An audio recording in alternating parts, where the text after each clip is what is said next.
The Unshakable Mind. 10 Stoic Practices for Inner Peace. In a world of constant notifications, breaking news, and endless demands on our attention, it's easy to feel adrift. We are pulled in 1,000 different directions, our inner peace eroded by the relentless noise of modern life. But what if you could build a fortress inside your mind? A place of calm, strength, and clarity that no external chaos could breach. This isn't a fantasy. It's the promise of an ancient philosophy that has become a vital toolkit for navigating the 21st century, Stoicism. Today, we are not just going to talk about ideas. We are going to explore 10 practical, actionable Stoic exercises. Think of these not as rules, but as a training regimen for your mind. Each practice is a building block for constructing your own inner citadel, an unshakable core of tranquility and resilience. So, if you are ready to stop being tossed about by the waves of circumstance and start steering your own ship, stay with me. By the end of this journey, you will have a practical framework to cultivate an unshakable mind, transforming how you experience the world and unlocking a deeper, more profound sense of purpose and peace. And if you find value in this approach to life, the greatest favor you can do is to subscribe to our channel and join a community dedicated to practical wisdom. Now let's begin our training. Practice 1. The Dichotomy of Control. Reclaim your power. Our first practice is the very foundation of Stoicism. Epictetus taught that the most important task in life is to distinguish between what is in our control and what is not. What is in our control? Our thoughts, our judgments, our choices, our actions. What is not? Everything else. The weather, the economy, what other people think of us, even our own health to a large degree. The modern world constantly tempts us to waste our energy on things we cannot influence. We get angry about traffic, anxious about politics, and hurt by the opinions of others. A Stoic recognizes this is a recipe for misery. The key to tranquility and power is to shift your entire focus onto the small domain you command, your own mind, your... Imagine you have a critical job interview. You can't control if the interviewer is in a bad mood, who your competition is, or if the company suddenly freezes hiring. Fretting about these things is useless. But you can control how well you prepare. You can control the effort you put into your research, the thoughtful answers you craft, the professional attitude you project, and the grace with which you accept the outcome, whatever it may be. That is where your power lies. Start today. In any situation that causes you stress, ask yourself, what part of this is in my control and what part is not? Pour all your energy into the first part and practice radical acceptance of the second. This single shift is life-changing. Practice 2. Define your guiding philosophy. A ship without a rudder is at the mercy of every current.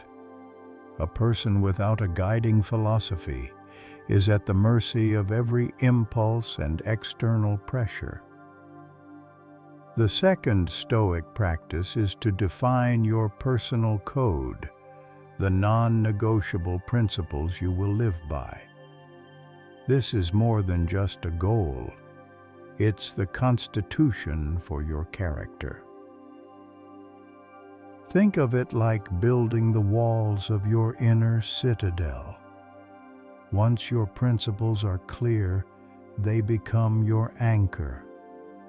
When life gets stormy, when you are tempted to cut corners, to speak unkindly, or to give up, you have this personal code to hold on to. It simplifies complex decisions. You no longer ask, "What is easy?"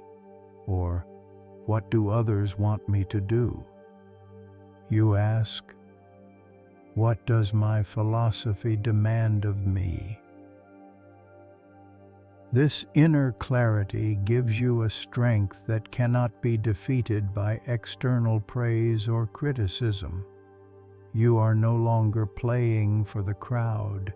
You are living in alignment with your own deepest self. What do you stand for? What values will guide your actions when you are tested? Perhaps it is absolute honesty, unwavering discipline, or profound compassion.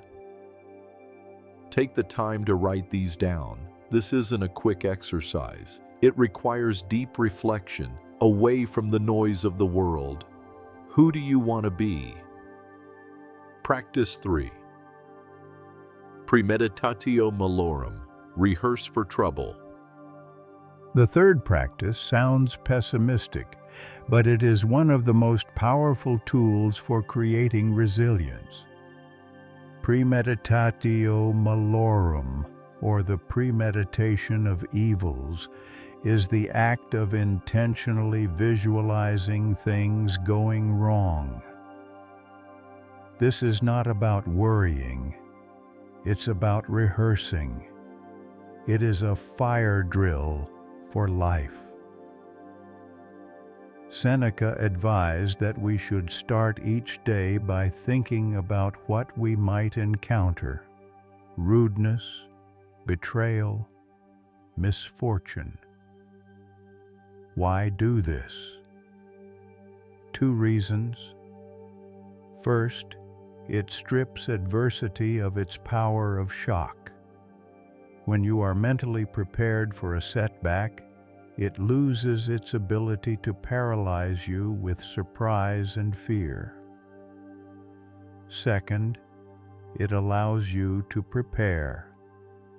This practice transforms anxiety into preparation. You stop vaguely worrying about the future and start building practical and emotional contingency plans. You develop a quiet confidence that you can handle whatever life throws your way, because in your mind, you already have. We can also apply this to specific plans. Before a big presentation, you can visualize the projector failing or being asked a question you can't answer. Before a difficult conversation, you can imagine it going poorly. If you've already considered what you'd do if you lost your wallet on a trip, you're more likely to have photocopies of your documents and a backup credit card. Practice 4. Embrace Amor Fati. Love what is.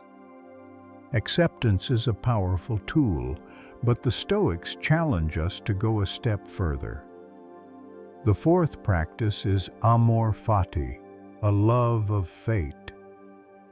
This is the mindset of not just accepting but embracing everything that happens as a necessary and even welcome part of our journey. This is the ultimate alchemy of the human spirit, turning pain into purpose and setbacks into fuel. It's about understanding that the fabric of your life is woven from every thread, both light and dark. To wish away the difficult parts is to wish away the person you are becoming. You absolutely should strive to change things for the better within your control. But when the unchangeable happens, an illness, a loss, a global crisis, you don't fight it. You embrace it. You find the opportunity within it. You love it because it is your life. Imagine a project you poured your heart into fails spectacularly. The common reaction is despair and resentment. The practice of Amor Fati invites you to see this event differently, to say, "This is exactly what I needed. This failure contains a lesson that success could never have taught me. I will love this, for it is part of my path." Practice 5. The obstacle is the way. This famous phrase from Marcus Aurelius encapsulates our 5th practice.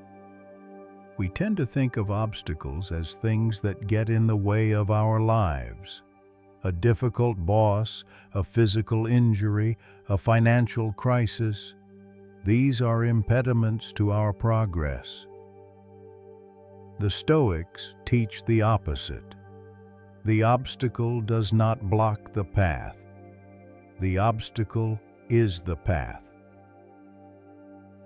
Every challenge you face is a tailored opportunity to practice a virtue. A rude person is a chance to practice patience. A betrayal is a chance to practice forgiveness. A daunting, complex project is a chance to practice wisdom and perseverance. The impediment to action advances action. Consider an athlete who suffers a career-threatening injury. The obstacle, the injury, becomes the way. It forces them to learn about human anatomy, to cultivate mental toughness, to develop patience, and to discover new coaching skills. They emerge not just healed, but stronger and wiser than before. The very thing that seemed to spell their doom became their greatest teacher. When you face your next challenge, resist the urge to complain or despair. Instead, ask yourself a different question. What virtues can this situation help me develop?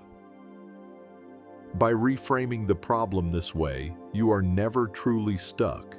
The obstacle itself shows you the way forward. Practice 6. Act with virtue, your inner compass.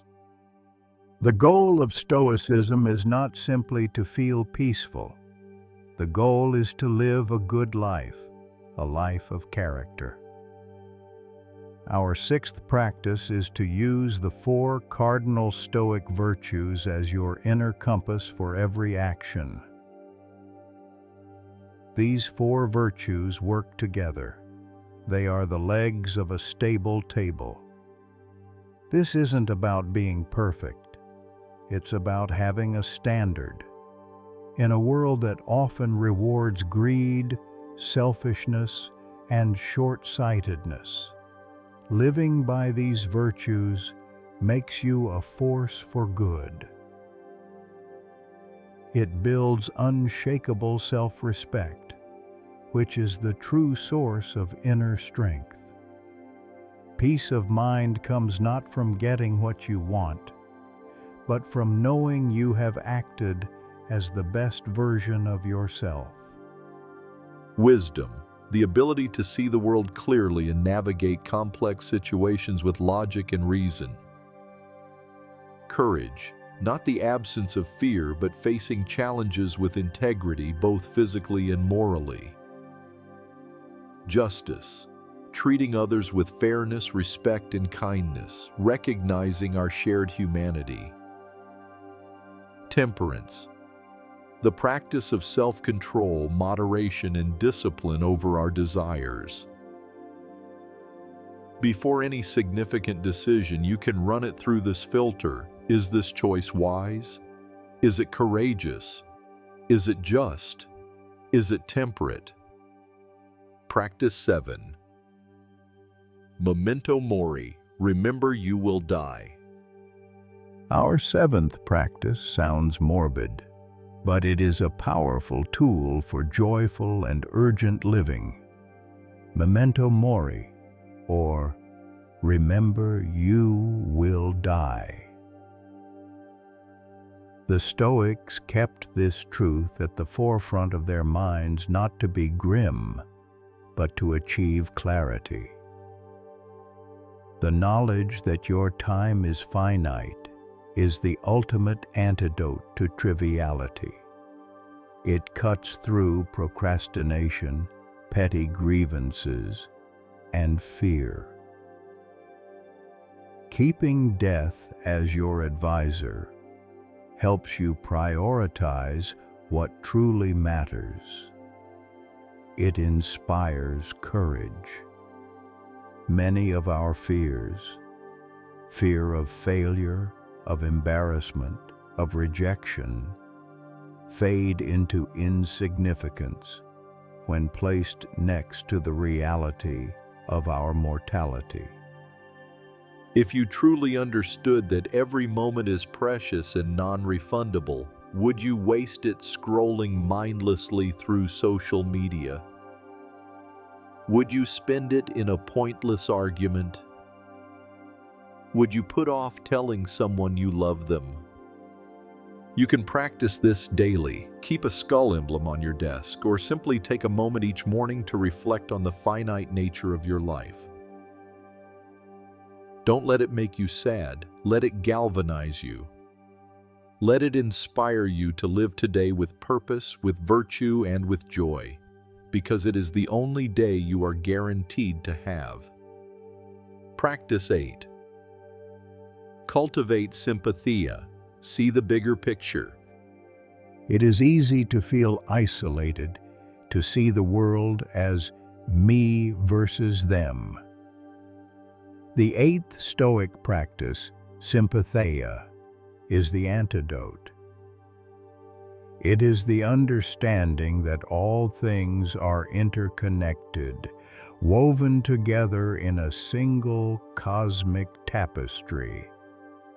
We are not just individuals. We are limbs of a single body, citizens of a single cosmos. When you truly internalize this, your perspective shifts. This practice fosters a sense of responsibility. If we are all connected, then the well-being of the whole is my well-being. This motivates us to act with justice, to contribute to our communities, and to care for the environment that sustains us all. It moves us from a self-centered view to a world-centered one. The person who cuts you off in traffic is no longer an enemy. They are another struggling part of the same whole as you, perhaps acting out of ignorance or pain. This doesn't excuse their behavior, but it changes your reaction from anger to something closer to empathy or pity. Practice this by looking at the stars, by studying nature, or by simply observing the complex web of people and processes that brought the food to your table. Remind yourself, I am a part of something vast and magnificent. This perspective brings both humility and a profound sense of belonging. Practice 9. Curate your impressions, guard your mind's gate. Your mind is a space, and you are its gatekeeper. Our ninth practice is to be fiercely selective about the impressions you allow inside. An impression is our first thought or judgment about an event. The Stoics taught that it is not events that disturb us, but our judgments about them. In the modern world, we are bombarded with impressions, from sensational news headlines to curated social media posts. If we are not vigilant, our minds become cluttered with fear, envy, and outrage that is not our own. The Stoic practice is to challenge these impressions at the gate. When a thought enters your mind, examine it. Ask, is this based on fact or on my interpretation? Is this within my control? Is this helpful? You have the power to refuse entry to harmful, irrational, or useless thoughts. You can choose not to form an immediate opinion. You can choose to suspend judgment.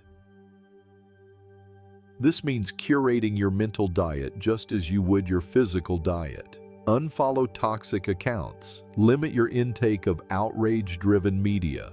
Choose to read books that nourish your mind. By guarding the gates of your mind, you protect your inner tranquility and preserve your mental energy for what truly matters. Practice 10. Master the pause. Our final practice is perhaps the simplest in theory and the most challenging in execution. Mastering the pause.